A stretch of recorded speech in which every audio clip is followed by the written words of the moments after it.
On the night of November 19th, 2021, an SUV plowed through the Waukesha Christmas parade in Wisconsin, killing 6 people and injuring over 60 others. And within hours, something quietly extraordinary began to happen. The tragedy was horrific, but what followed was a masterclass in what human beings are actually capable of when everything falls apart. Before the ambulances had even cleared the scene, a woman named Jessica Carls, a local mom with a Facebook page and zero official authority, started a community Google Doc listing what survivors needed: blankets, warm meals, trauma counselors, gift cards, shoes, and blood donations. Within 24 hours, that document had been shared over 40,000 times.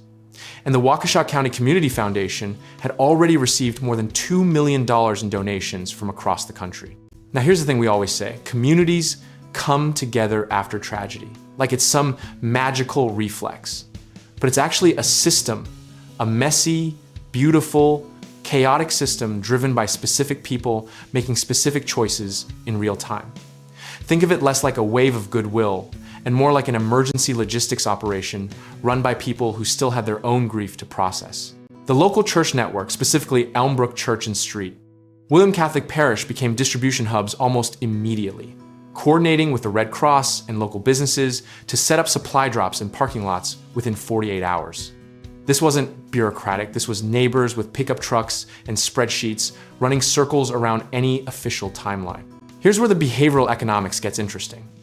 Research from the University of Chicago shows that localized, visible tragedy, where you can name the victims, generates a phenomenon called the identifiable victim effect, where people give exponentially more than they would for a broader, more abstract crisis. Waukesha proved that in real time, because national donors who had never stepped foot in Wisconsin were Venmoing strangers based solely on a name and a photo. One of those names was Jackson Sparks, an 8-year-old boy who died from his injuries days after the parade, leaving behind a brother who had also been critically injured.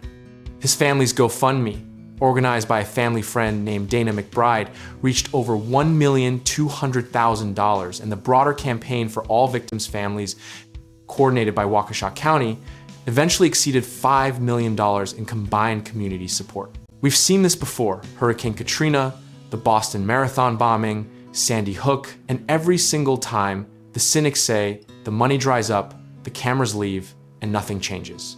And honestly, the cynics aren't entirely wrong. Sustained recovery is brutally difficult, but Waukesha showed a meaningful exception because local leaders built infrastructure, not just a moment.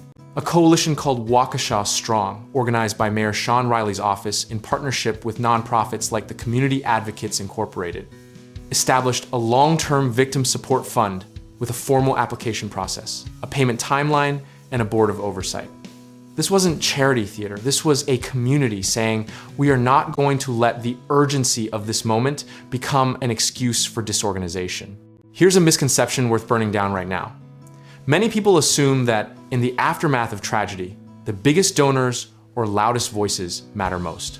But the data from Waukesha's recovery tells a completely different story. It was the consistent mid-level engagement from hundreds of local businesses, PTAs, school groups, and church volunteers that kept the support alive past the 60-day media cycle. Sendik's Food Market organized weekly meal drops for recovering families for 3 months straight. Not a press release, not a ribbon cutting, just Tuesday afternoons with hot food and someone willing to sit and listen. This is the hidden architecture of real community resilience. Unglamorous, repetitive, deeply human acts performed without an audience. Mental health resources were a critical and often overlooked component. The Waukesha County Department of Health and Human Services partnered with Rogers Behavioral Health to offer free trauma counseling sessions, and over 300 residents accessed those services in the first 90 days alone. The lesson here is practical and urgent. Financial aid is visible, but psychological infrastructure is what determines whether a community actually heals or just performs healing.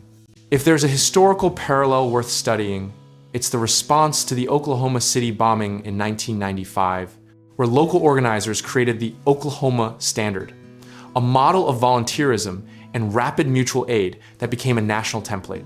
Waukesha didn't reinvent that wheel, but it refined it for the social media era, where coordination happens in hours instead of days, and the window for mobilization is brutally short.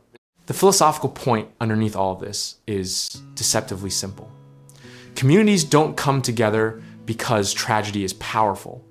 They come together because individuals decide to act before anyone tells them to. Jessica Carls didn't wait for permission. The church volunteers didn't wait for a plan. And Dana McBride didn't wait for GoFundMe to reach out, they moved. And everyone else followed the motion. What Waukesha ultimately teaches us is that the difference between a community that recovers and one that fractures is almost never resources. It's the presence of even one or two people willing to be unreasonably organized in an unreasonable moment. Discipline in crisis isn't cold. It's the most compassionate thing you can offer someone whose world just collapsed. And if you take nothing else from this story, take this. The systems that save people after tragedy are built long before the tragedy happens in the relationships, the trust networks, the church directories, and the neighborhood Facebook groups that most of us ignore until we desperately need them. Invest in those things now, not because disaster is coming, but because community is always worth building before it's urgently required. If you like what we're doing here, subscribe and check out all our other topics.